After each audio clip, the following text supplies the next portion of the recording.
Hi everyone, Kevin Martin, Chief Research Officer at I4CP. Here's the summary recap of our June 26 COVID-19 CHRO Response Series call featuring Executive Vice President and Chief HR Officer of Xerox, Suzan Morno-Wade. Suzan came right out of the gate with two major initiatives her company's taking in order to ensure the diversity leadership they've demonstrated over the past couple of decades. In fact, as many of you know, from 2001 to 2016, Xerox had two female CEOs at the helm. One of them happened to be a Black female. And so that's incredible leadership that they've demonstrated.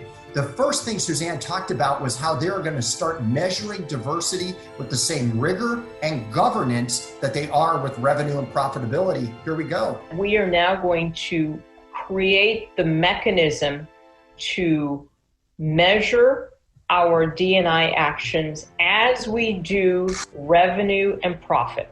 Unless we're measuring it and actually tying incentives to it, it's not going to necessarily matter to people.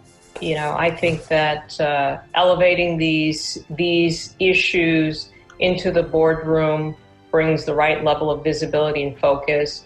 Putting in place the mechanism that we intend to do at Xerox, as I said, measuring it just as we would our revenue and cash and profit and other things, puts the right level of focus and attention and tells people, yeah, we're serious, this matters, and there are consequences. That's fantastic. Suzan also shared what they were doing in their second key initiative, which is really fueling and amplifying and heightening the voice that their ERGs, their employee resource groups and or business resource groups have at Xerox, which is something we have long held in our research as a next practice. In fact, we know that when companies use ERG leadership or participation in an ERG as criteria for someone's succession worthiness or their leadership development criteria, that it has a strong correlation to market performance. Here's how they're going to approach that at Xerox. Each of the ERG organizations have what we're calling a sponsor. And so they will work very closely with that C-suite executive around driving certain strategies and recommendations. And that'll come right into the boardroom with us, right, in conversation. And so yet another way that they are amplifying and heightening the voice of the ERG by bringing that into the board level conversation. Congratulations, Xerox. Can't wait to see how that or what that results in. Here's a polling question that Suzan and I created, and the nearly 100 senior HR executives on the call took part in. You could see their answers. Suzan's answers are highlighted in the dotted lines here. We asked, when you think about the future of work at your organization, which of the following poses the greatest challenge or opportunity? And Suzan said at Xerox, it's strengthening their people leaders' ability to lead virtually. It is ensuring workers feel a strong sense of connectedness, collaboration, a sense of belonging at their organization. And she also talked about upskilling and reskilling. And what I loved what she shared was her take on the hybrid worker going forward. We anticipate that there will be a good number of people who are either working remotely or what we are now calling, quote unquote, a hybrid work arrangement.